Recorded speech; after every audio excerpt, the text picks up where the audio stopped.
If you've been believing God for something and it hasn't come to pass yet, watch this video. I want you to take a second and to just think whatever it was that God has told you. And now I want you to think, have you ever doubted it or stopped believing about what he told you will come to pass?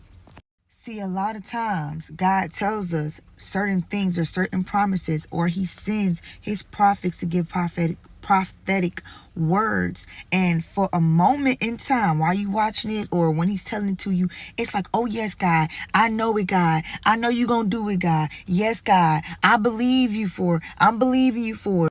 And then by the same time tomorrow, you walking around all mopey again. You're walking around half believing. It probably done went in one ear and out the other ear. It's just like the faith that you had yesterday is like disintegrated. And then God gave me this analogy. He said, coming into agreement with something does not mean it is change. Let me break it down.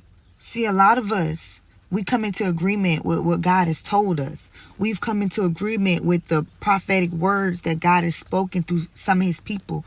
Not saying that everybody are prophets. I'm not saying that everybody, is hearing from the Lord. And I'm not saying that there's not false prophets and things like that. But I'm saying for the messages that God put in your spirit heavy and the voice of God that you know you heard, and he's for sure have told you these things that shall come to pass, and that you should be believing him for these things, and you come into agreement with it in that moment in time, and you set your mind up that I'm going to receive this word. I'm going to receive what God has spoken to me. I'm going to receive what he told me shall be. And then right after you come into agreement with it, it's like you suddenly just stop believing. See, the problem is coming to agreement with things does not change the situation.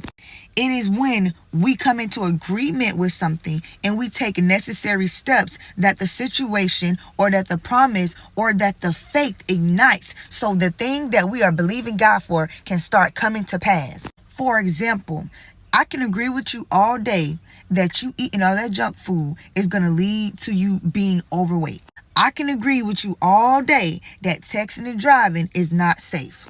I can agree with you all day that you should be more responsible with your money because you have bills to pay. I can agree with you all day that school is school, and that if you go there and learn something, that you will come out of there with some kind of wisdom and some kind of knowledge about something.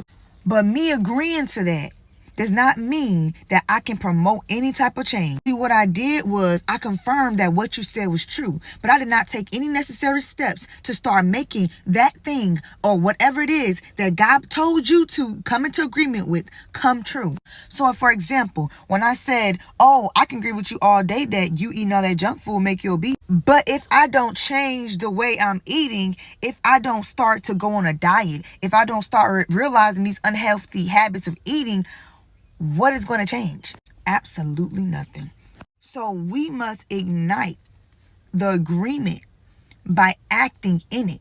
For example, if you know that God said you're going to be in this marriage and you have faith to believe, I want you to start acting like it. What are some things that you need to change? What are some things that you haven't let go of your past? These are the things that's gonna come into effect of you doing the work that it takes as if you know the promise is going to happen. And if you didn't catch anything else in this video, I want you to take at least this portion. Whatever God has told you, whatever God has told you to come into agreement, or you came into agreement because you know it was from the Lord. Whatever God has told you, whatever you believe in God for, I want you to take a hold of it. I'm talking about grasp it so tight with all your heart, with all your soul, and with all your strength. And I don't want you to let go of it. I don't want you to let go of it. I want you to take it and I want you to run with it to God. Run with it. Don't ever lose faith in what God has told you. Because if you lose faith, that means you're doubting God. And it is impossible to please God without faith. So whatever you're believing God for, take a hold of it. Believe it with every single ounce and molecule in your body and never let it go. This will make all the difference in your promise coming to pass.